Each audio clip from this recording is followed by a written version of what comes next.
Buenas tardes, profesora. Yo le vengo a hablar de los trastornos de la personalidad. Y antes de hablar del trastorno de personalidad, le quiero mencionar la personalidad de las personas que se expresa por un estilo propio y patrones específicos de pensamiento, sentimiento y acción.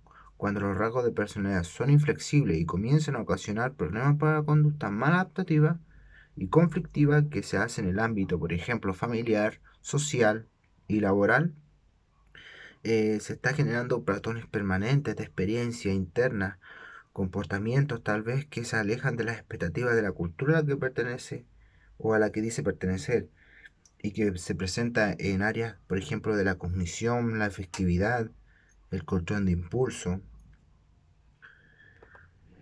Estos tipos de personalidades se agrupan en tres grandes grupos. Tenemos el grupo A, el grupo B, el grupo C, definiendo, por ejemplo, en el grupo A el trastorno paranoide, el trastorno esquizoide, el esquizotípico. Son extraños, escépticos. En el trastorno B tenemos el antisocial, la personalidad histriónica, el trastorno narcisista. Tenemos el grupo C, el trastorno límite, el trastorno por evitación. ¿Ya? Ellos generan mucho conflicto personales, intrapsíquicos también, problemas mentales. eh, Trastorno paranoide de la personalidad de Adolfo Hitler. Fue él un máximo dirigente de Alemania nazi desde que fuera nombrado canciller en 1933. Ya, el régimen constitucional lo destruyó e instauró una dictadura única de un partido totalitario nacionalista. Era exaltado de superioridad racial. Él se caracteriza en el grupo A de las personalidades y por la desconfianza injustificada, suspicacia hacia los demás, hipersensibilidad, celos, envidia. Tenía mucha rigidez, mucha autoestima excesiva. Tienden a culpar siempre a los demás y él lo hacía. Tenía demasiadas intenciones malas para con los demás. Tenemos el trastorno antisocial de Charles Manson. Este se define como un asesino serial por la cantidad de crímenes que cometió en Estados Unidos. En marzo de 1971 fue condenado por ser el cerebro de la matanza que acabó en 1969 con la vida de la actriz Sharon Tate, que estaba embarazada de 8 meses, y así como de otros asesinatos cometidos en Los Ángeles. Esta personalidad antisocial se define a las personas y a él por el conflicto con la sociedad. Son incapaces de manifestar la lealtad y se muestran egoístas, insensibles, era irresponsable, impulsivo y no se sentía que, que él tenía la culpa y no aprendía de la experiencia. Eh, bajan, Tienen un bajo nivel de tolerancia a la frustración y él tenía mucha tendencia a culpar a los demás. No se ajustaba a él a las normas sociales que rigen la conducta individual. Tenemos el trastorno histriónico de la personalidad, la máscara. Él es un personaje, se siente cómodo cuando no es el centro de atención. Su constante comportamiento sexualmente provocador, su increíble habilidad emocional, el uso de su aspecto físico para llamar la atención y la teatralidad de las acciones lo convierten en el personaje histriónico, ¿ya? Este está en el grupo B y yo lo caracterizo por tener esta inestabilidad emocional. Tenía mucha excitabilidad, tenía hiperactividad sobre la atención para captar la atención de los demás, ¿no es cierto? Una mirada seductora. Él para mí es un personaje inmaduro que le costaba, por ejemplo, llevar una relación que perdurara.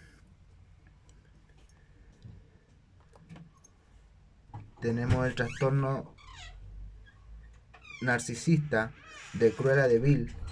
Ella era un personaje que era egocéntrica, muy chillona, sádica, egoísta, imprudente. Una millonaria impaciente e irraciable capaz de todo para satisfacer sus caprichos y necesidades.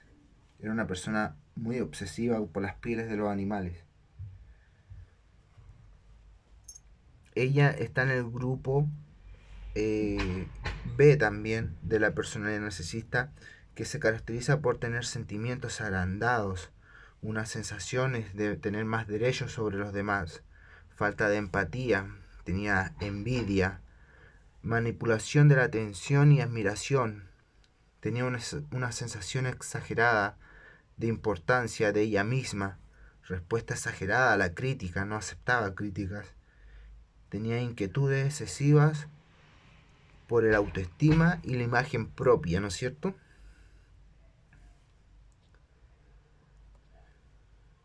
Tenemos el trastorno de personalidad dependiente, el chico del cable. Él era interpretado por Jim Carrey. Era un loco a domicilio. Su patología, necesidad de tener un amigo, y su apego asfixiante, la facultad de hacer cosas por él mismo y la sobreoptimización de la amistad, que en realidad no es tal, y su búsqueda constante de relaciones íntimas, ponen de manifiesto la patología dependiente de este personaje. Este personaje se encuentra en el grupo C, de ansioso o temeroso. Eh, Personaje que se caracteriza por una conducta pasiva y sumisa. La persona no está segura de sí misma y se hacen absolutamente dependientes de otras.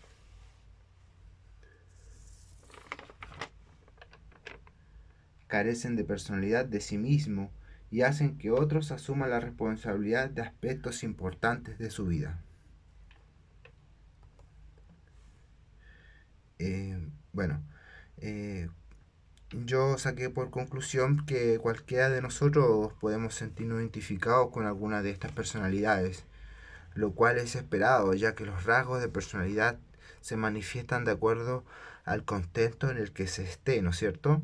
Eh, por ejemplo, que se esté viviendo, ya sea en el ámbito laboral, social, educacional, empresarial. Por ejemplo, le pongo dos ejemplos. Una persona eh, que fue asaltada, probablemente los rasgos y características que tendría esa persona es, por ejemplo, no andar sola en las calles y mantenerse con miedo, miedo a la oscuridad también. O el estar a cargo, por ejemplo, de un proyecto importante, que se mantengan rasgos excesivos, compulsivos. Pero esto no quiere decir que esa persona tenga el trastorno, ¿ya?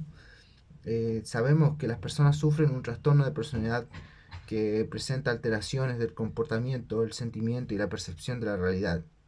Estas difieren muchas en anomalías, ¿no es cierto? La forma de comunicarse, la capacidad para desempeñar relaciones sociales, eh, generar cambios en su cultura. Todo esto me hace llevar a que otras personas tengan eh, sentimientos encontrados consigo mismo. Bueno, y eso sería todo, profesora. Espero que tengan una buena tarde. Muchas gracias.